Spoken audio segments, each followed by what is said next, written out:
ಎಲ್ರಿಗೂ ನಮಸ್ಕಾರ. ನಮಸ್ಕಾರ. ನನ್ನ ಹೆಸರು ದುರ್ಗಾ. ಸುಮ್ಮನೆ ಹೆಸರಲ್ಲ, ದುರ್ಗಾದೇವಿ ತರಹ ಶಕ್ತಿವಂತಳಾಗಿ ದುಷ್ಟತನವನ್ನು ಮೆಟ್ಟಿ ನಿಲ್ಲಬೇಕು ನನ್ನ ಮನವನ್ನು ಆಸೆಯಲ್ಲಿ ನನ್ನ ಅಪ್ಪ ಇಟ್ಟರಂತೆ ಎಣಿಸಿ. ಆದ್ರೆ ಏನ್ ಮಾಡೋದು, ಹೆಸರು ಇಟ್ರು, ಆದ್ರೆ ದುರ್ಗಾದೇವಿ ತರಹ ಆಯುಧ ನನ್ನ ಕೈಗೆ ಕೊಟ್ಟಿಲ್ಲ. ಕೊಡ್ತಿದ್ರೋ ಏನೋ, ಅಷ್ಟು ಕಾಲ ಅವ್ರು ಬದುಕಲಿಲ್ಲ. ಅಮ್ಮನ ಜೊತೆ ಅಜ್ಜಿ ಜೊತೆ ಬೆಳೆದವಳು ನಾನು.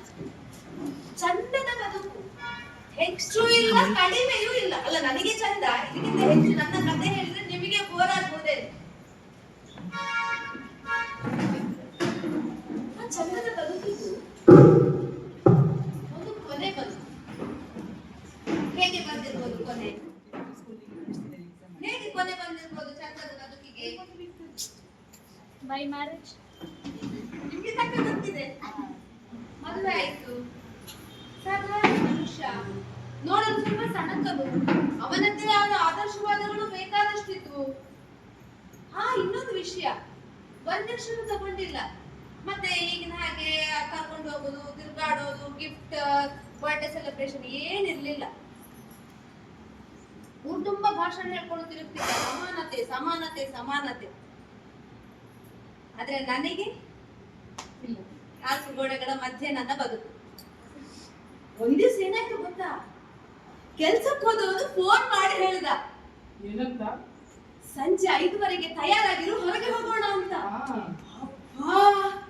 ಆ ದಿನದ ಸಂಭ್ರಮ ನೋಡ್ಬೇಕಾಗಿತ್ತು. ಯಾವ ಸೀರೆ ಉಡ್ಬೇಕು ಅಂತ ಆಲೋಚನೆ ಮಾಡೋದಕ್ಕೆ ಒಂದಷ್ಟು ಹೊತ್ತು ಹಿಡಿದಿತ್ತು. ಮನೆ ಕೆಲಸ ಎಲ್ಲ ಪಟ ಪಟ ಪಟ ಪಟ ಪಟ ಅಂತ ಮುಗಿಸಿ ಒಂದು ಸಾರಿ ತೆಗೆದುಟ್ಟು ನೋಡಿದೆ, ಚೆನ್ನಾಗಿ ಕಾಣಲಿಲ್ಲ. ಇನ್ನೊಂದು ತೆಗ್ದೆ, ಅದು ಚಂದ ಕಾಣಲಿಲ್ಲ. ಯಾವತ್ತೋ ಒಂದು ದಿವಸ ಹೇಳಿದ್ದ ನೀಲಿ ಬಣ್ಣ ಇಷ್ಟ ಅಂತ, ಅದಕ್ಕೆ ನೀಲಿ ಬಣ್ಣವನ್ನ ತೆಗೆದುಟ್ಟುಕೊಂಡೆ. ಕೈ ತುಂಬಾ ಬಳೆ ಹಾಕದೆ ಎಷ್ಟೋ ದಿನಗಳಾಗಿತ್ತು. ಕೈ ತುಂಬಾ ಬಳೆನೂ ಹಾಕೊಂಡೆ. ಗೆಳತಿ ಕೊಟ್ಟ ಹೊಸ ಶೈಲಿ ಇಯರಿಂಗ್ಸ್ ಇತ್ತು, ಅದನ್ನೂ ಸಿಕ್ಕಿಸ್ಕೊಂಡೆ. ಕಣ್ಣಿಗೆ ಸ್ವಲ್ಪ ಅಡಿಗೆನೂ ಹಚ್ಕೊಂಡೆ. ಸ್ವಲ್ಪ ಹೆಚ್ಚಾಯ್ತು ಅನಿಸ್ತು, ಆದ್ರೂ ಚಂದ ಕಂಡಿತ್ತು. 5:15ಗೆ ಅಂದಿದ್ದಲ್ಲ, 4:15ಗೆ ತಯಾರಾಗಿ ಕುಳಿತಿದ್ದೆ. 4:15ಗೆ ರೆಡಿಯಾಗಿ ಕುಳಿತಿದ್ದೆ.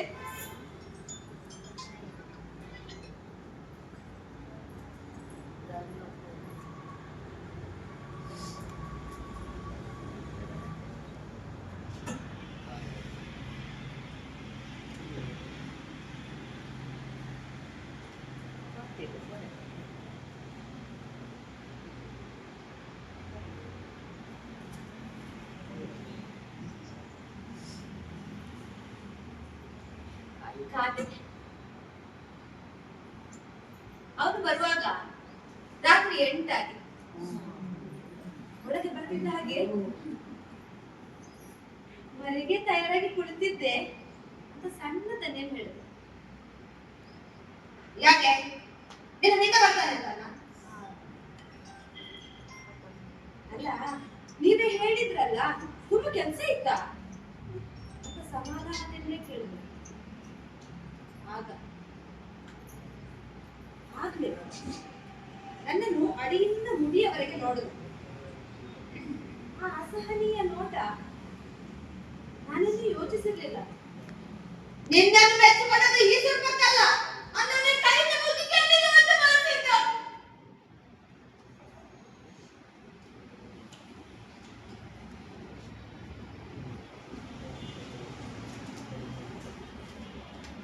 ಅಲ್ಲಿಗೆ ಮರಗತ್ತಿ ಹೋಗಿದ್ದೆ. ಯೋಚಿಸುವ ಶಕ್ತಿಯನ್ನು ಕಳ್ಕೊಂಡಿದ್ದೆ. ಅದನ್ನು ಸಾಧಿಸಿಕೊಂಡಿರಲಿಲ್ಲ. ಇನ್ನೊಂದು ಹಂತಕ್ಕೆ ನಡೆಸಲಾಗಿದ್ದೆ.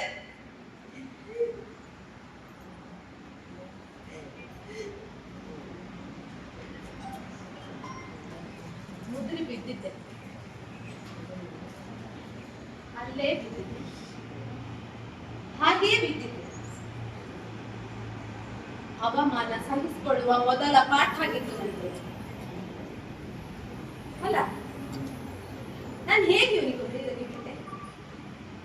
ನಾನು ಯಾಕೆ ಇವನನ್ನು ತಡಿಲಿಲ್ಲ? ಏನ್ ಮಾಡ್ಬೇಕಾಗಿದೆ?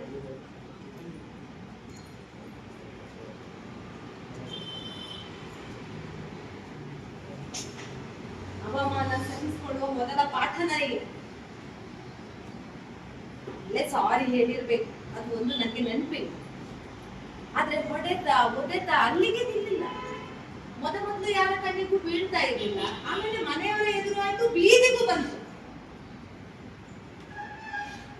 ನೂರಾರು ಸಾವಿರಾರು ಹಂತದಿಂದ ಜೀವ ಇತ್ತು. ಲೆಕ್ಕವಿಲ್ಲದಷ್ಟು ಹೊಡೆತ ದೇಹಕ್ಕೆ ಒಗ್ಗಿ ಹೋಗಿತ್ತು. ಆದ್ರೆ ನನ್ನನ್ನು ಈಗಲೂ ಕಾಡ್ತಾ ಇರೋದು ಆ ಮೊದಲ ಪೆಟ್ಟಿದೆಯಲ್ಲ. ಆ ಮೊದಲ ಪೆಟ್ಟಿನ ರುಚಿ, ನೋವು, ಸಂಕಟ, ಅಸಹನೆ, ಅಸಹಾಯಕತೆ ನನ್ನನ್ನು ಸುಟ್ಟರು ಅದೇ ಒಂದು ರೂಪ ತಾಳಿತ್ತು ನೋಡಿ. ಆ ಕ್ಷಣ ಇದೆಯಲ್ಲ, ಕ್ಷಣ ಮಾತ್ರ ಮರ್ತಿಲ್ಲ.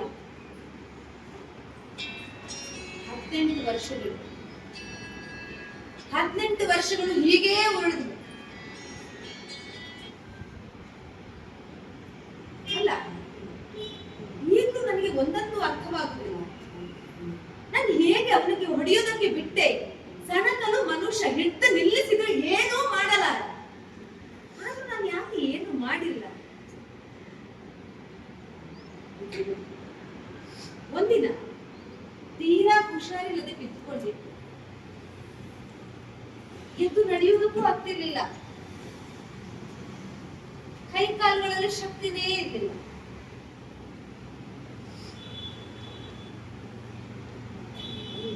ದುರ್ಗಾ,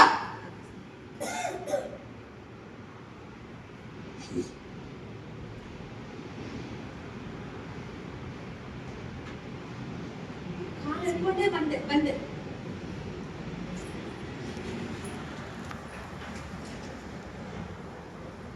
ಈ ಶರ್ಟ್ ಇವತ್ತು ಹಾಕೋದಕ್ಕೆ ಬೇಕಾಗಿತ್ತು. ಇನ್ನು ಇಲ್ಲೇ ಬಿದ್ದಿದೆಯಲ್ಲ ಅಂತ ಕೈ ಎತ್ತಿದ್ದ. ನನಗೇನಾಯ್ತೋ ಗೊತ್ತಿಲ್ಲ. ಪಕ್ಕದಲ್ಲಿದ್ದ ಬಳಿಗೆ ತಗೊಂಡು ಒಂದು ಮಾಡಿದೆ.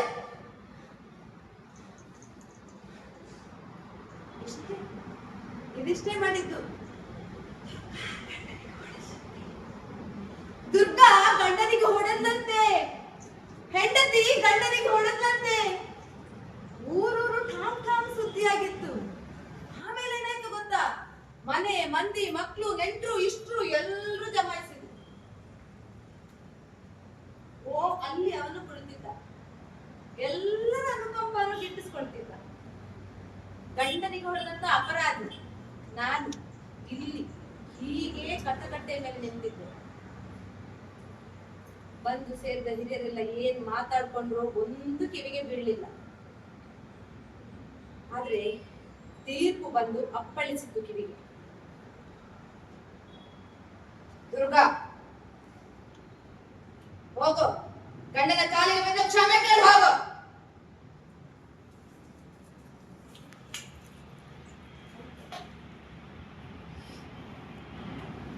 ಒಂದೊಂದೇ ಹೆಜ್ಜೆ ಮುಂದಿಡ್ತಾ ಹೊರಟೆ.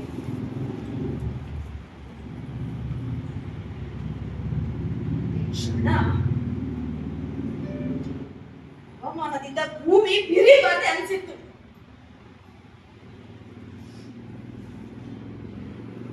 ಒಂದು ಕ್ಷಣ ಇದೆಯಲ್ಲ,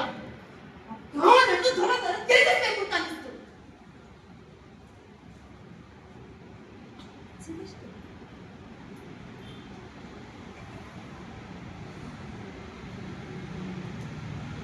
ಹೇಳಿ, ನಾನು ದುರ್ಗಾ ಏನ್ ಮಾಡ್ಬೇಕಾಗಿದೆ?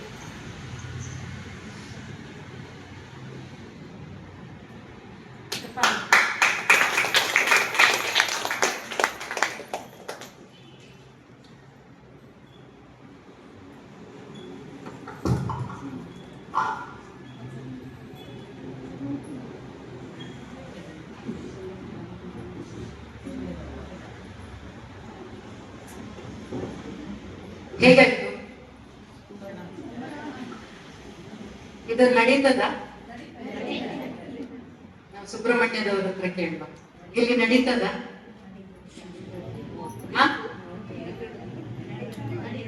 ನಡೀತದ ಇಲ್ವಾ? ನಡೀತಾ ಇರ್ಬೋದು, ಗೊತ್ತಿಲ್ಲ, ನಿಮ್ಗೆ ಗೊತ್ತಿಲ್ಲ, ನಡೀತಾ ಇರ್ಬೋದು ಹಳ್ಳಿಯಲ್ಲಿ ಅಲ್ಲ.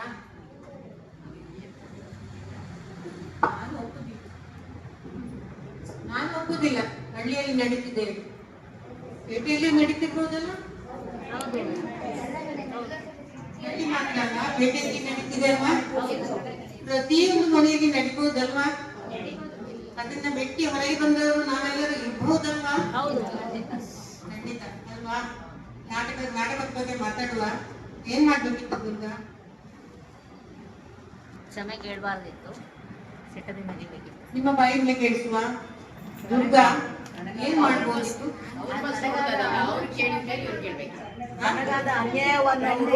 ಒಬ್ಬೊಬ್ಬರೇ ಮಾತಾಡಿ. ಗಂಡ ಫಸ್ಟ್ ಹೊಡೆದಿದ್ದಲ್ಲ, ಕ್ಷಮೆ ಕೇಳು ಅಂತ ಅವರು ಅನುಭವಿಸಿದ ಅವ್ರ 18 ವರ್ಷದಿಂದ ನಾನು ಅವ್ರ ಹತ್ರ ಒತ್ತೆ ತಿಂದಿದ್ದಾಗ ನನ್ನೇ ಕ್ಷಮೆ ಕೇಳಿಲ್ವಲ್ಲ ಅವರು. ಕ್ಷಮೆ ನಾನು ಯಾಕೆ ಕೇಳ್ಬೋದು ಅಂತ ಅವ್ರು ಹೇಳ್ಬೋದು. ಪ್ರಶ್ನೆ ಮಾಡಿ ಸಮಾಜ ಒಪ್ಪುತ್ತದ? ಒಪ್ತದ? ಯಾಕೆ ಕೈ ಮೇಲೆತ್ತಿ ಅಂತ ಕೇಳ್ತಾರೆ ಅಲ್ವಾ.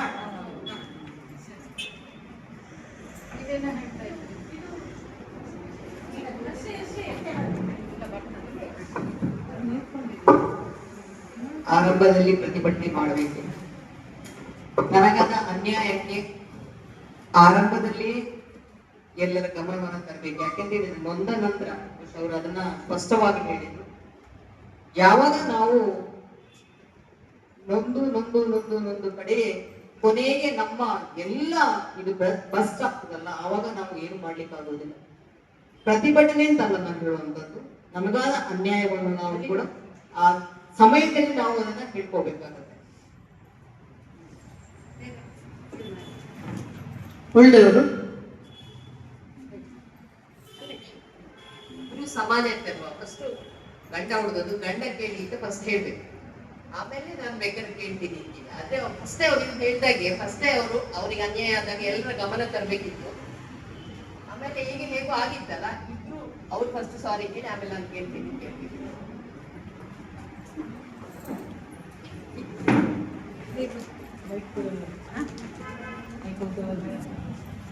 ದೌರ್ಜನ್ಯ ಮಾಡೋದಷ್ಟೇ ಅಲ್ಲ, ದೌರ್ಜನ್ಯವನ್ನು ತಡ್ಕೊಳ್ಳೋದು ತಪ್ಪು.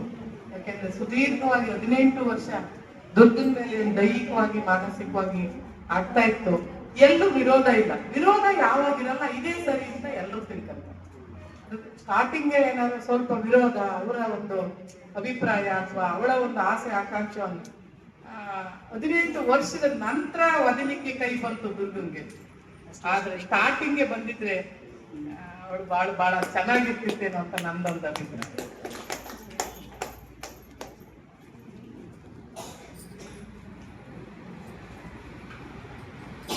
ಮಹಿಳೆಯರಲ್ಲಿ ಯಾವಾಗ್ಲೂ ಮನೆಯಲ್ಲಿ ನೋಡಿ ಮಾಡಿಕೊಟ್ಟಿರುವಂತ ಮದುವೆ ಆದ ಕಾರಣ ಮೊದಲು ಅವರು ತಂದೆ ತಾಯಿಗಳಿಗೆ ವಿಷಯವನ್ನು ತಿಳಿಸ್ಬೇಕಿತ್ತು. ಫಸ್ಟಿಗೆ ಅವರಿಗೆ ದೌರ್ಜನ್ಯ ನಡೆದಾಗ್ಲೇ ಅದನ್ನು ಮನೆಯವರ ಗಮನಕ್ಕೆ ತಂದಿದ್ರೆ ಅಷ್ಟು ಮುಂದುವರಿತಾ ಇರಲಿಲ್ಲ ಅನ್ನೋದು ನನ್ನ ಭಾವನೆ.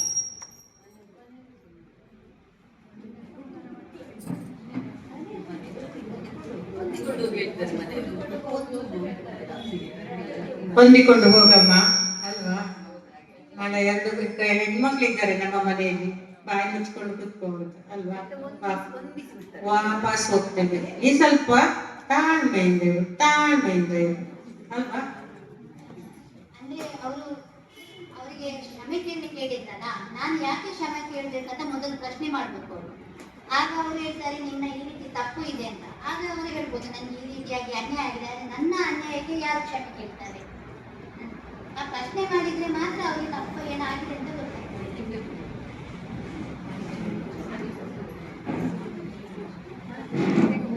ಮಾತಾಡುವಂಥವ್ರು ಮುಂದೆ ಬಂದು ಹೇಳಿ.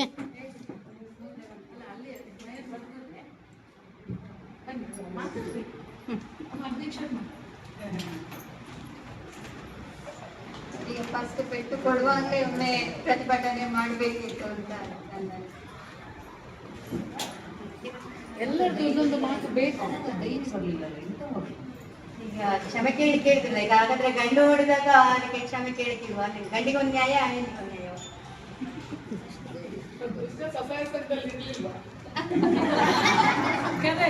ಇದೊಂದು ಪ್ರಶ್ನೆ. ದುರ್ಗಾ ಸ್ವಸಹಾಯ ಸಂಘದಲ್ಲಿ ಇರ್ಲಿಲ್ವಾ? ಈ ಸಮಯದಲ್ಲಿ ಸ್ವಸಹಾಯ ಸಂಘಗಳು ಇರ್ಬೇಕಿತ್ತು ಅನಿಸಿತ್ತವ್ರಿಗೆ. ಈಗ ನನಗೆ ಸಿಕ್ತು, ಆದ್ರೆ ಅದು ನಾವು ಇಲ್ಲಿ ಮಾತಾಡ್ತೇವೆ ಅಂದ್ರೆ ಮಹಿಳೆಗೆ ಮನೆಯಲ್ಲಿ ವಿರೋಧಿಸ್ಲಿಕ್ಕೆ ಆಗುದಿಲ್ಲ. ಆಗುದಿಲ್ಲ. ಈಗ ನಾವು ಆಗುವಾಗೆ ಮಾಡ್ಬೇಕು ಅಂತ ಈಗ ನಾವು ಮಾಡ್ಬೋದು. ಈಗ ಇವತ್ತಲ್ಲಾದ್ರೆ ನಾಳೆ, ನೀವಲ್ಲಾದ್ರೆ ಸ್ವಲ್ಪ ಹೋರಾಟ ಬರ್ತದೆ. ಆದ್ರೆ ಇವರು 18 ವರ್ಷದ ಹಿಂದೆ ಇದು ಹೇಳ್ತಾರಲ್ಲ, ಆಗ ಅವಳಿಗೆ ಧೈರ್ಯ ಇರಲಿಲ್ಲ ಅಂತ ನನ್ನ ಅನಿಸಿಕೆ. ಆ ಸಮಯದಲ್ಲಿ ದುರ್ಗಾ ಸ್ವಸಹಾಯ ಸಂಘದಲ್ಲಿ ಇರ್ಲಿಲ್ವಾ? ಇದ್ರ ಇಲ್ವಾ? ದುರ್ಗಾ ಸ್ವಸಹಾಯ ಸಂಘದಲ್ಲಿ ಇರ್ಲಿಲ್ವಾ ಅಂತ ಒಂದು ಪ್ರಶ್ನೆ. ಆ ಸಮಯದಲ್ಲಿ ಸ್ವಸಹಾಯ ಸಂಘಕ್ಕೆ ಹೋಗ್ಲಿಕ್ಕೆ ಅವಕಾಶ ಕೂಡ ಇರ್ಲಿಲ್ವಾ ಏನು? ಆ ಸಮಯದಲ್ಲಿ ಹೆಂಗಸರಿಗೆಲ್ಲ ಸಂಸಾರದ ಬಂಧನ ಒಂಥರ ಜಾಸ್ತಿ ಇತ್ತು. ಮತ್ತೆ ಹೆದರಿಕೊಳ್ತಿದ್ರು. ಹಿರಿಯರಿಗೆ ಎಲ್ಲ ತುಂಬಾ ಹೆದರುದು, ನಾಚುದು, ಸಂಪ್ರದಾಯ ಅದೆಲ್ಲ ಜಾಸ್ತಿ ಇತ್ತು. ಆದ ಕಾರಣ ಸ್ವಲ್ಪ ಅವರಿಗೆ ರಿಯಾಕ್ಷನ್ ತಗೊಳ್ಳಿಕ್ಕೆ ಆಗಲಿಲ್ಲ. ನಿಜವಾಗಿ ಅವ್ರ ರಿಯಾಕ್ಷನ್ ಕೂಡಲೇ ಪೆಟ್ಟು ಬಿದ್ದ ಕೂಡಲೇ ತಗೊಳ್ಬೇಕಿತ್ತು. ಅದಕ್ಕೆ ಸರಿಯಾಗಿ ಅಲ್ಲ ಎಲ್ಲ ಹೇಳಿ ಅದಕ್ಕೆ ಸರಿಯಾಗಿ ರಿಯಾಕ್ಷನ್ ತಗೊಳ್ಬೇಕು. ಇವಾಗ ಅಲ್ಲಿ ಬಿಟ್ಟು 2ನೇ ಸಲಕ್ಕೆ ಅವಕಾಶ ಕೊಟ್ಟದ್ದು. 18 ವರ್ಷ 2ನೇ ಸಲಕ್ಕೆ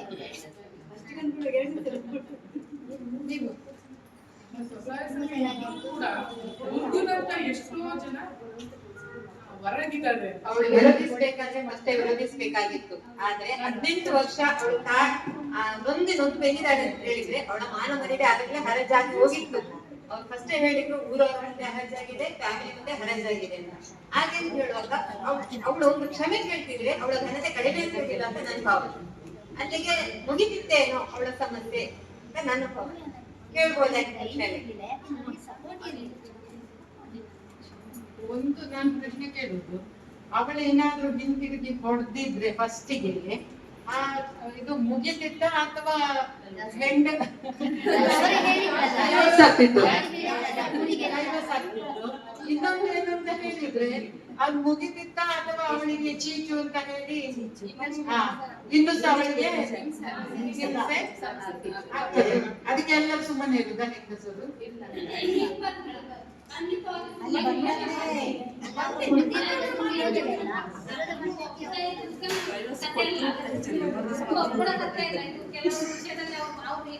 ಸಣ್ಣ ಒಂದು ನಾಟಕ ಮಾಡಿದ ವಿಷಯದಲ್ಲಿ ನಾನು ಹೇಳ್ತಾ ಇದ್ದೇನೆ, ಇದರ ಪಾಲು ನನಗೆ ಕೂಡ ಇದೆ. ನಾನು 15 ವರ್ಷ ಇದೇ ಪರಿಸ್ಥಿತಿಯಲ್ಲಿ. ಈಗ ಅವರ ಮನಸ್ಸನ್ನು ನಾನು ಪರಿವರ್ತನೆ ಮಾಡಿದ್ದೇನೆ. ಅವರು ಎಷ್ಟು ಒಳ್ಳೆಯದಾಗಿದ್ದಾರೆ ಅಂತ ಹೇಳಿದ್ರೆ, ನಾನೇ ಮುಸಂಗೆ ಅವ್ರಿಗೆ ಒಂದು ಬಿಟ್ಟು ಕೊಟ್ಟರು ಕೂಡ ಅವ್ರು ಅಂದ್ರೆ ಪರಿವರ್ತನೆ ಬದಲಾವಣೆ ಮಾಡ್ಲಿಕ್ಕೆ ಸಾಧ್ಯ. ಪ್ರೀತಿಯಿಂದ ಮಾತ್ರ ನಾವು ಜಗಳ ಮಾಡಿದ್ರೆ, ಸಣ್ಣ ವಿಷಯಕ್ಕೆ ನಾವು ಕೆದ್ದು ಹುಣ್ಣು ಮಾಡಿದ್ರೆ ಅದು ದೊಡ್ಡ ಜಗಳ ಇದು ಏನ್ ಮಾಡ್ಬೇಕು ನಾವು ಪ್ರೀತಿಯಿಂದ ಏನಾದ್ರು ನೋಡುವ ಗೊತ್ತಲ್ಲ, ನಾಳೆ ಆಗ್ತದೆ ಒಂದು ಮನಸ್ಸಿನಲ್ಲಿ ಮಾಡಿ. ನಾನು 32 ವರ್ಷ ಆಯ್ತು ಮೇಡಮ್, ನನ್ನದು ಮದುವೆ ಆಗಿ ನಾನು 20 ವರ್ಷದವರೆಗೆ ನಾನು ಕಷ್ಟ ಇಷ್ಟು ಅಷ್ಟು ಅಂತ ಹೇಳಿ ನನ್ನ ಗಂಡ ನನಗೆ ಎಲ್ಲಿ ನೀನ್ ಎಲ್ಲಿದ್ಯಾ? 20 ವರ್ಷ ತುಂಬಾ ಕಷ್ಟಪಟ್ಟೆ. ಇವಾಗ ನಾವು ಎಷ್ಟು ಜನ ಫ್ರೆಂಡ್ಸ್ ಏನೇ ಇದ್ರು ಹೇಳ್ಕೊಡ್ತೇವೆ ಅಷ್ಟು. ಆದಷ್ಟು ನಾನು ತುಂಬಾ ಹೇಳ್ತೇನೆ, ನೀವು ಎಲ್ಲಿ ಕೇಳ್ಬಾರ್ದು. ನೀನೇ ಹೊರಗಡೆ ಇಳಿಲೇಬಾರ್ದು. ನೀನ್ ಅಷ್ಟೇ ಹೋಗ್ತದೆ ಈಗ ಸರಿ ಹೋಗ್ತದೆ. ಎಷ್ಟು ದಿವಸಕ್ಕೆ ನಿಮ್ಗೆ ಪ್ರಾಯ ಆಗಿದೆ ಅಂತ ಬಿಟ್ಟಿದ್ದು.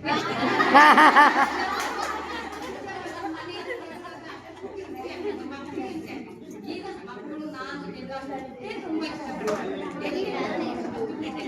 ಓಕೆ.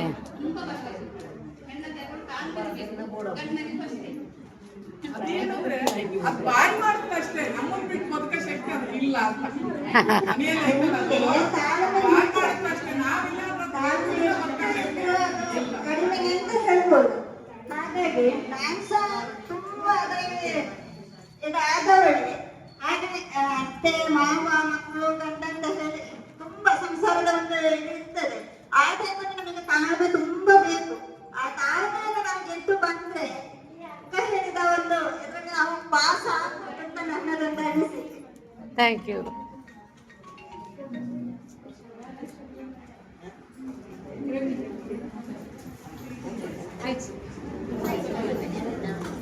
Over to వస్తలా.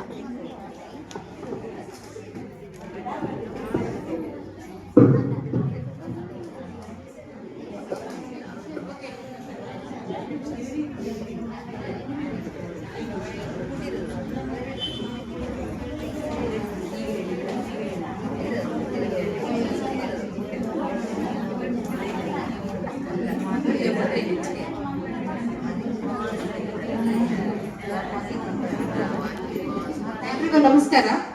ಮೇಡಮ್ ಒಬ್ರು ಹೇಳಿದ್ರು, ಅವರು ಸಾರಿ ಕೇಳಿದ್ರೆ ಅಲ್ಲಿಗೆಲ್ಲ ತುಂಬಾ ಚೆನ್ನಾಗ್ ಆಗ್ತಾ ಇತ್ತು ಆ ಕುಟುಂಬ ಅಂತ. ಆ ಸಾರಿನ ಕೇಳ್ಬೇಕಾಗಿತ್ತು ಯಾರು ಅಲ್ವಾ? ಫಸ್ಟ್ ನಾವು ಸಾರಿ ಕೇಳೋಂತ ತಪ್ಪು ನಾವೇನು ಮಾಡಿರ್ಲಿಲ್ಲ. ಸಾರಿ ಕೇಳೋಂತ ತಪ್ಪು ಮಾಡಿದವ್ರು ಸಾರಿ ಕೇಳ್ಬೇಕು. ಆದ್ರೆ ಅವರು ಯಾವಾಗ್ಲೂ ಕೂಡ ಸಮುದಾಯದ ಬಗ್ಗೆ, ಸಮುದಾಯಕ್ಕೆ ನಾನು ಒಳ್ಳೆ ಕೆಲಸ ಮಾಡ್ತೀನಿ, ಸಮುದಾಯಕ್ಕೆ ತೋರಿಸ್ಲಿಕ್ಕೆ ಎಲ್ಲ ಒಳ್ಳೆ ಅವರು ಪೋಸ್ಟ್ ಕೊಡೋಂತ ಕೆಲಸ ಮಾಡ್ತಾ ಇದ್ದಾರೆ. ಆದ್ರೆ ಮನೆಯಲ್ಲಿ ಮಾಡ್ತಾ ಇರೋಂತ ಕೆಲಸ ಹೀನಮಾನವಾದಂತ ಕೆಲಸ ಮಾಡ್ತಾ ಇದ್ದಾರೆ. ಇವತ್ತು ನಮ್ಮ ಸಮುದಾಯದಲ್ಲಿ, ಈ ಪುರುಷ ಪ್ರಧಾನ ಸಮಾಜದಲ್ಲಿ ಇಂತಹ ಪುರುಷರು ಕೂಡ ಬಹಳ ಜನ ಇದ್ದಾರೆ. ಇನ್ನೂ ಕೂಡ ಇವತ್ತು ಬೀದಿನಲ್ಲಿ ರಾಜು ತರ ಓಡಾಡ್ತಾರೆ. ಅವ್ರ ಮನೇಲಿ ಬಂದು ಏಟಿಗೆ ಕೊಡ್ಬಾರ್ದಂತ ಹಿಂಸೆ ಕೊಡ್ತಾರೆ. ಹೌದಲ್ವಾ? ಅವಳು ಸಹಿಸ್ಕೋಬೇಕು. ಆದ್ರೆ ಇವನು ಬೇರೆಯವರಿಗೆ ಮಾತ್ರ ಇವನು ಒಳ್ಳೆಯವನಾಗಿ ಕಾಣ್ತಾನೆ. ಮನೆಯಲ್ಲಿ ಇವನು ಏನ್ ಬೇಕಾದ್ರೂ ಮಾಡ್ಬೋದು ಅಂತ ಅನ್ನೋದನ್ನ ಮಾಡ್ತಾನೆ. ಅವತ್ತೇ ಮೊದಲನೇ ದಿನನೇ ಅವರಿಗೆ ಹೊಡೆದಿದ್ದ ದಿನನೇ ಹಿಂದೆ ತಿರುಗಿದ್ರೆ ಇಷ್ಟೊಂದು 18 ವರ್ಷ ಬೇಕಾಗಿರ್ಲಿಲ್ಲ ಅಂತ ಒಂದು ನನ್ನ ಅಭಿಪ್ರಾಯ. ನಿಜವಾಗಿ ಹೇಳ್ಬೇಕು ಅಂದ್ರೆ ಅವ್ರಿಗೆ ಅಷ್ಟೊಂದು ತಾಳ್ಮೆ ಇದೆ. ನನಗೆ ಆಗಿದ್ರೆ ಅವ್ರು ಅಷ್ಟೊಂದು 18 ವರ್ಷದ ತನಕ ನನಗೆ ಇರ್ತಿರ್ಲಿಲ್ಲ. ಆ ಕ್ಷಣನೇ ಏನಾದ್ರೂ ಆಗ್ಲಿ ಪ್ರತಿಕ್ರಿಯೆ ನೀಡ್ತಾ ಇದ್ದೆ ನಾನು. Thank you.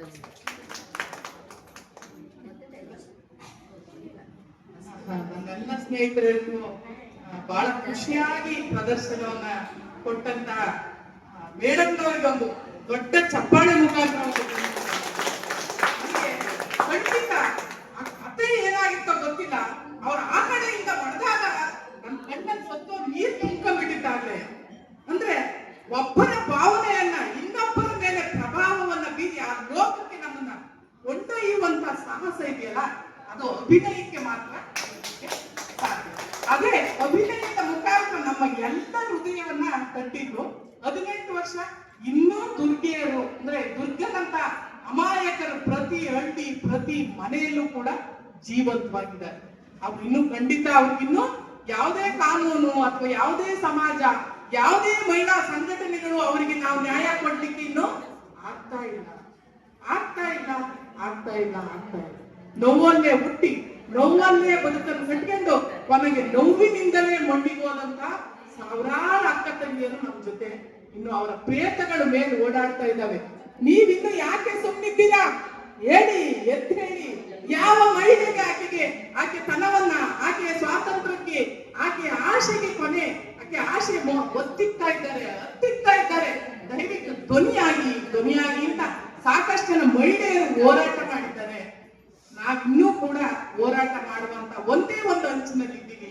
ಇನ್ನು ಪೂರ್ತಿ ಖಂಡಿತ ನಾವು ಮಾಡಿಲ್ಲ. ನಾನು ಇನ್ನೊಂದು ಹೇಳ್ತೀನಿ, ಅವ್ರ ಹೆಸರು ಇನ್ನೊಂದು ಹೇಳ್ತಾರೆ, ಎಲ್ಲದಕ್ಕೂ ಹೆಸರು ಕೂಡ ಬಹಳ ಸ್ಫೂರ್ತಿ ಅಂತ ಹೇಳ್ತೀನಿ.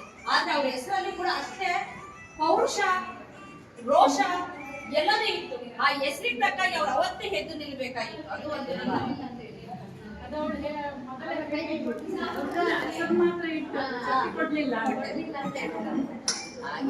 ತಗೋಬೋದಾಯ್ತು. ಅದನ್ನ ಸರಿ, ವ್ಯತ್ಯಾಸ ಆಗಿದೆ. ನಾವು ಮಹಿಳೆ ಹೊರಗಡೆ ಬರ್ತಾನೆ ಇರ್ಲಿಲ್ಲ. ಅಷ್ಟು ದಿನ ಹಿಡಿಯಿತು. ವರ್ಷ ಬೇಕಾಗಿತ್ತು. ಇದು ಆವಾಗ್ಲೇ ಹೇಳಿದ್ರಲ್ಲ ಮೇಡಮ್, ಇದು ಎಲ್ಲಾದ್ರೂ ನಡೆದಿದೆಯಾ ಇಲ್ವಾ? ಇದು ಕಟ್ಟುಕತೆ ಅಂತ ನಮ್ಗೆ ಅನ್ಸೋದಿಲ್ಲ. ಯಾಕಂದ್ರೆ ಇದು ಜೀವನದಲ್ಲಿ ನಡೆದಂತಹ, ನೋಡಿದಂತಹ ಕೆಲವು ನೈಜ ಘಟನೆಯನ್ನೇ ಆಧರಿಸಿಕೊಂಡು ವಾಣಿ ಪೆರಿಯೋಡಿ ಅನ್ನೋರು ಈ ನಾಟಕ ಬರ್ದಿರೋರು. ಇದನ್ನು ನಾನಂತಲ್ಲ, ತುಂಬಾ ಜನ, ತುಂಬಾ ಹೆಣ್ಮಕ್ಳು, ಗಂಡು ಮಕ್ಕಳು ಸಮೇತ ಈ ನಾಟಕವನ್ನು ಪ್ರದರ್ಶನ ಮಾಡಿ ಹೀಗೆ ಸಂವಾದ ನಡೆಯುವಂತಹ ಕಾರ್ಯಕ್ರಮ ಅಲ್ಲಲ್ಲೇ ನಡೀತಾ ಇದೆ. ನಾನಂತೂ ಸಾಧಾರಣ ಒಂದು 1000 ಹತ್ರ ಈ ಪ್ರದರ್ಶನ ನೀಡಿರ್ಬೋದು ಅಂತ ನನಗೆ ಒಂದು ಭಾವನೆ. ಖಂಡಿತ ಇಲ್ಲಿ ತುಂಬಾ ಕಲಾವಿದರು ಇರ್ಬೋದು. ಅಂದ್ರೆ ಕೆಲವರಿಗೆ ನೀವು ಮಾತಾಡುವಾಗ್ಲೇ ಗೊತ್ತಾಗ್ತದೆ ಆ ಒಂದು ಫೀಲಿಂಗ್ ಅನ್ನು ತಗೊಳ್ಳೋದು, ಅದೆಲ್ಲ ಖಂಡಿತ ಮಾಡ್ಲಿಕ್ಕೆ ಸಾಧ್ಯ ಇದೆ. ಬರೀ ಓದಿ ಕೂಡ ಇದನ್ನು ಹೀಗೆ ಸಂವಾದವನ್ನು ಮಾಡ್ಬೋದು ಅಂತ. ಇನ್ನೊಂದು, ಕೆಲವು ಕಡೆ, ಹೆಚ್ಚಿನ ಕಡೆ ನಾವು ನಾಟಕ ಮಾಡಿದ್ಮೇಲೆ ಎಲ್ಲ ಏನು ಯೋಚನೆ ಮಾಡ್ತಾರೆ ಹೇಳಿದ್ರೆ, ನಮ್ಮ ಬದುಕಲ್ಲಿ ಆಗಿದೆ ಅಂತ ಯೋಚನೆ ಮಾಡ್ತಾರೆ. ಖಂಡಿತ ನನ್ನ ಬದುಕಲ್ಲಿ ನಾನು ತುಂಬಾ ಸುಖಿಯಾಗಿದ್ದೇನೆ. ನನ್ನ ಗಂಡ ತುಂಬಾ ನನಗೆ ಸಪೋರ್ಟಿವ್ ಎಲ್ಲಾ ವಿಷಯದಲ್ಲಿ. ಇವ್ರು ನೋಡಿದ್ದಾರೆ, ನಾನೇ ಸ್ವಲ್ಪ ಜೋರು ಕಾಣ್ತೇನೆ ಅವರ ಮುಂದೆ. ತುಂಬಾ ಸಪೋರ್ಟ್ ಮಾಡ್ತಾರೆ. ಮತ್ತೆ ನನ್ನ 2 ಮಕ್ಕಳು, ಹೆಣ್ಮಕ್ಳು ಖುಷಿಯಾಗಿದ್ದೇನೆ. ಈಗ ಈ ನಾಟಕದಲ್ಲಿ ಮಾತಾಡಿದಾಗ ಕೆಲವು ವಿಚಾರಗಳು ಬಂತು ನಮಗೆ. ಕೆಲವರು ಹೇಳಿದ್ರು ಮೊದಲಿಗೆ ನಾವು ಮೊದಲ ಸಲ ಮೇಡಮ್ ಹೇಳಿದ್ರು ಮೊದಲ ಸಲವೇ ನಮಗೆ ಅನ್ಯಾಯ ಆದಾಗ ನಾವು ಧ್ವನಿ ಎತ್ತಬೇಕು. ಒಂದು ಹೊಡೆತಕ್ಕೆ ಹೊಡೆತವೇ ಉತ್ತರ ಅಲ್ಲ, ಅದು ಒಂದು ಸ್ಪಷ್ಟ. ಯಾಕಂದ್ರೆ ಯಾವುದೇ ರೀತಿಯಲ್ಲಿರ್ಬೋದು ಹೊಡೆತಕ್ಕೆ ಹೊಡೆತವೇ ಉತ್ತರ ಅಲ್ಲದಿದ್ರು ಹೊಡೆತವನ್ನು ಸಹಿಸಿಕೊಳ್ಳುವಂತಹ ಕಷ್ಟ ಯಾರಿಗೂ ಬೇಡ, ಮತ್ತೆ ಇರಬಾರದು ಕೂಡ. ಅದಕ್ಕಾಗಿ ಮೊದಲ ಸಲವೇ ದುರ್ಗಾಳಂತ ಯಾರಿಗಾದ್ರೂ ಕೂಡ ಅದನ್ನು ನನಗೆ ನನ್ನ ಮೇಲೆ ಈ ರೀತಿ ಹಿಂಸೆ ಮಾಡುವ ಹಕ್ಕು ನಿಮಗೆ ಇಲ್ಲ ಅಂತ ಧ್ವನಿ ಎತ್ತಿ ಮಾತಾಡ್ಬೇಕಾಗ್ತದೆ, ಮಾತಾಡ್ಲೇಬೇಕಾಗಿದೆ. ಇನ್ನೊಬ್ರು ಹೇಳಿದ್ರು, ಇದು ಸಂಸಾರದ ನಡುವೆ ಒಂದು ಸಾರಿ ಕೇಳ್ತಿದ್ರೆ ಏನಾಗ್ತಿತ್ತು, ದೊಡ್ಡ ಏನು ಕಳಿಯೋದವಳು. ಅದು ಯಾಕೆ ಹೀಗೆ ಅಂತ ಹೇಳಿದ್ರೆ, ಸಂಸಾರ ಮದುವೆ ಸಂಬಂಧ ಹೇಳಿದ್ರೆ ಹೀಗೆ, ಗಂಡ ಹೆಂಡತಿಯರ ಸಂಬಂಧ ಹೇಳಿದ್ರೆ ಸ್ವಲ್ಪ ಅದಕ್ಕೆ ಹೆಚ್ಚಿನ ಮಹತ್ವ ಇದೆ ಎಲ್ಲ ಸಂಬಂಧಗಳಿಗಿಂತಲೂ. ಅದಕ್ಕಾಗಿ ಪಕ್ಕನೆ ನಾವು ಒಂದು ಏಟು ಹೊಡೆದು ಪೊಲೀಸ್ ಸ್ಟೇಷನ್ಗೆ ಹೋದ್ರೆ ನಾಳೆ ನಮ್ಮ ಸಂಬಂಧವೇ ಹಾಳಾಗ್ಬೋದು, ನಮ್ಮ ಮಕ್ಕಳಿಗೆ ತೊಂದರೆ ಆಗ್ಬೋದು. ಅದಕ್ಕಾಗಿ ನಮ್ಮ ಸರ್ಕಾರ ಅದು ಎಷ್ಟು ಪರಿಣಾಮಕಾರಿ ಕೆಲಸ ಮಾಡ್ತದೋ ಗೊತ್ತಿಲ್ಲ, ಆದ್ರೆ ಅದಕ್ಕೊಂದು ಕಾನೂನು ಇದೆ. ಮಹಿಳಾ ದೌರ್ಜನ್ಯದಿಂದ ಕೌಟುಂಬಿಕ ದೌರ್ಜನ್ಯದಿಂದ ಮಹಿಳಾ ರಕ್ಷಣಾ ಕಾಯ್ದೆ ಅಂತ 2005ರಲ್ಲಿ ಇದು ಜಾರಿಗೆ ಬಂದದ್ದು. ಇದನ್ನು ಕೂಡ ಉಪಯೋಗಿಸಿಕೊಂಡು ನಮಗೆ ಬೇಕು ಅಲ್ಲಿ ಪೊಲೀಸ್ ಸ್ಟೇಷನ್ಗೆ ಹೋಗೋದಕ್ಕಿಂತ ಮುಂಚೆ ಆಪ್ತ ಸಮಾಲೋಚನೆ ನಡೆದು ಮತ್ತೆ ಅದಕ್ಕೊಂದು ಸೊಲ್ಯೂಷನ್ ಅನ್ನು ಹುಡುಕುವಂತ ಸಾಧ್ಯತೆ ಇದೆ. ಆದ್ರೆ ಇದರಿಂದ ಕೂಡ ನಮಗೆ ತೊಂದರೆಯಾಗುವ ಸಾಧ್ಯತೆ ಎಲ್ಲಿ ಹೇಳಿದ್ರೆ, ಮತ್ತೆ ಅಲ್ಲಿ ಕೂಡ ಏನು ನ್ಯಾಯಪೀಠದಲ್ಲಿ ಕೂತು ನ್ಯಾಯವನ್ನು ಕೊಡಬೇಕಾದವರು ಕೂಡ ನೀನೇ ಸ್ವಲ್ಪ ಸುಧಾರಿಸ್ಕೊಂಡು ಹೋಗಮ್ಮ, ನೀನೆಷ್ಟು ಹೇಳಿದ್ರು ಹೆಣ್ಮಕ್ಳಲ್ಲ, ಗಂಡಸರು ಸ್ವಲ್ಪ ಕುಡಿತಾರೆ ಹೊಡಿತಾರೆ, ಮತ್ತೆ ಕುಡಿದ ಮೇಲೆ ಒಳ್ಳೆಯವರಾಗಿರ್ತಾರೆ. ಆಗ ಹೆಂಡತಿಯರು ಕೂಡ ಹೌದಪ್ಪ ಕುಡ್ದಾಗ ಮಾತ್ರ ಅವರು ಹಾಗೆ, ಕುಡಿಯೋದಿದ್ದಾಗ ಎಷ್ಟು ಅವರಿಗೆ ನಾನು ಹೊಡೆದ್ರು ಕೂಡ ಅವರು ಮಾತಾಡೋದಿಲ್ಲ ಹೇಳಿದ ಹಾಗೆ ಇರ್ತದೆ. ಆದ್ರೆ ಇದನ್ನೆಲ್ಲ ನಾವು ಈಗ ಮಾತಾಡಿದ ಹಾಗೆ ಅದನ್ನೆಲ್ಲ ವಿರೋಧಿಸ್ಲಿಕ್ಕೆ ಕಲಿಬೇಕು. ಅದನ್ನೆಲ್ಲ ಅಪ್ಪಿಕೊಂಡು ಹೋಗ್ತಾ ಇದ್ರೆ ಮತ್ತೆ ನಮ್ಮ ಮಕ್ಕಳು ಇದೇ ಕೊಂಪೆಯಲ್ಲಿ ಬೀಳಬೇಕಾಗ್ತದೆ. ಈಗ ನಾವು ಮುಂದಿನ ಹೆಜ್ಜೆ ಏನು ಅಂತ ನಾವು ಯೋಚನೆ ಮಾಡ್ತಾ ಇದ್ದೇವೆ ಹೇಳಿದ್ರೆ, ಈಗ ಮೊದಲಿನವರು ಅನುಭವಿಸಿದ್ದಾರೆ, ಅವರ ಎಷ್ಟು ಜೀವನದ ಎಷ್ಟು ಅಮೂಲ್ಯವಾದ ಕ್ಷಣಗಳನ್ನು ಅವರು ಕಳ್ಕೊಂಡು ಬಿಟ್ಟಿದ್ದಾರೆ. ಹೀಗೆ ಸವೆದು ಹೋಯ್ತು. 18 ವರ್ಷ ಆದ್ರೂ ತೊಂದರೆ ಇಲ್ಲ, ಒಂದು ಸಾರಿ ಕೇಳಬಹುದಿತ್ತು, ಬೇಕಾಗಿಲ್ಲ. ನಮ್ಮ ಜೀವನ, ನಮ್ಮ ಸಂತೋಷ, ನಮ್ಮ ಖುಷಿ ಇದು ನಮಗೆ ಮುಖ್ಯ. ಇದರ ಜೊತೆಗೆ ನಮ್ಮವರನ್ನು ಒಳಗೊಳಿಸಿಕೊಂಡು ಖುಷಿಯಾಗಿರುವುದು ಅದು ಬೇರೆ. ಅದಕ್ಕಾಗಿ ಈಗಿನ ಮಕ್ಕಳಿಗೆ ನಮ್ಮ ಕಾಲದಲ್ಲಿ ನಮ್ಮ ಅಮ್ಮಂದಿರ ಕಾಲದಲ್ಲೆಲ್ಲ ಹೀಗೆ ಹೇಳಿಕೊಡ್ತಾ ಇದ್ರಲ್ವಾ, ಏನೇ ಕಷ್ಟ ಬಂದ್ರು ಸಹಿಸ್ಕೊಂಡು ಹೋಗಮ್ಮ, ಅತ್ತೆ ಮಾವನನ್ನು ತಂದೆ ತಾಯಿಯರ ಹಾಗೆ ನೋಡಮ್ಮ, ಅದು ಒಳ್ಳೆಯ ವಿಚಾರ. ಅಪ್ಪ ಅಮ್ಮನನ್ನು ಚೆನ್ನಾಗಿ ನೋಡ್ಕೊಳ್ಬೇಕು. ತಂದೆ ತಾಯಿ ತರ ನೋಡ್ಲಿಕ್ಕೆ ಆಗುದಿಲ್ಲ, ಸತ್ಯವಾಗಿ ಆಗುದಿಲ್ಲ, ಆದ್ರೆ ಚೆನ್ನಾಗಿ ನೋಡ್ಕೊಳ್ಬೇಕು, ಪ್ರೀತಿಯಿಂದ ನೋಡ್ಕೊಳ್ಬೇಕು. ಒಳ್ಳೆಯ ಬುದ್ಧಿವಾದವನ್ನು ನಮ್ಮ ಮಕ್ಕಳಿಗೂ ಹೇಳುವ. ಆದ್ರೆ ಎಷ್ಟೇ ಕಷ್ಟ ಬರ್ಲಿ ಹೊಂದ್ಕೊಂಡು ಹೋಗು, ಅವನೊಂದೆರಡು ಪೆಟ್ಟು ಹೊಡೆದ್ರೆ ಮಾತಾಡ್ಬೇಡ, ಹೊಡಿಸ್ಕೋ. ಇದನ್ನು ನಾವು ನಮ್ಮ ಮಕ್ಕಳಿಗೆ ಹೇಳಿಕೊಡುದು ಬೇಡ.